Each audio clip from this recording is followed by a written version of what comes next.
माझं नाव उज्ज्वल घोलप. तसा माझा आणि दुधाचा काही संबंध नव्हता. मी बाय प्रोफेशन इलेक्ट्रॉनिक इंजिनियर आहे. पण घरच्या गायी होत्या, भाऊ त्यांनी सांगितलं तसं. आणि सुरुवातीला हे बोलले की कुल पिकिंग, अजून तरी कुल पिकिंग नाहीये, पण N6 सोबत जोडलं असं वाटतं की मार्केटमध्ये मीच आता एक कुल पिकिंग असं दुसरी एक गोष्ट सांगतो. जसं भाऊनी पनीरचं पण सांगितलं.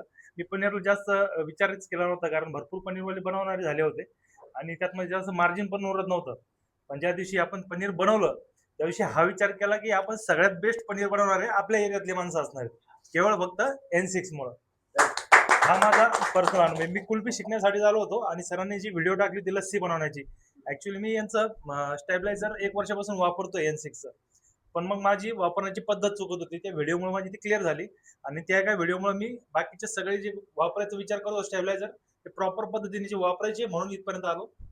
आणि झाल्यानंतर मला असं वाटलं नाही. आता गावाकडच्या लोकांचं असंच की मुंबई सारख्या ठिकाणी जायचंय आणि भरपूर मोठे मोठे लोक असणार, त्यामध्ये आपण कसं थांबणार, कसं बोलणार, घाबरतात लोक.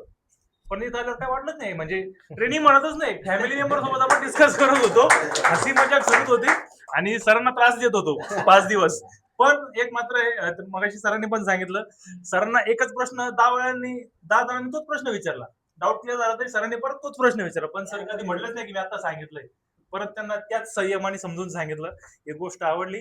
आणि मी जर सांगायला जाता इंस्टावर जर टाकलं तर जे पण लोक विचार करतात की N6 सोबत जाऊ की नको जाऊ, कारण भरपूर सारे ट्रेनिंग देणारे आहेत इन्स्टिट्यूट मार्केटमध्ये. तिथं म्हणजे मी पण भरपूर ठिकाणी घेतलं, बरेच जण भरपूर ठिकाणी फिरून आलेले आहेत, पण तिथला अनुभव आणि इथला अनुभव पूर्ण विरोधी आहे. जर ट्रेनिंग घ्यायचं असेल म्हणजे प्रामाणिकपणे सांगेल, N6 शिवाय मार्केटमध्ये बेस्ट ब्रँडच नाही आज ट्रेनिंग. थँक्यू.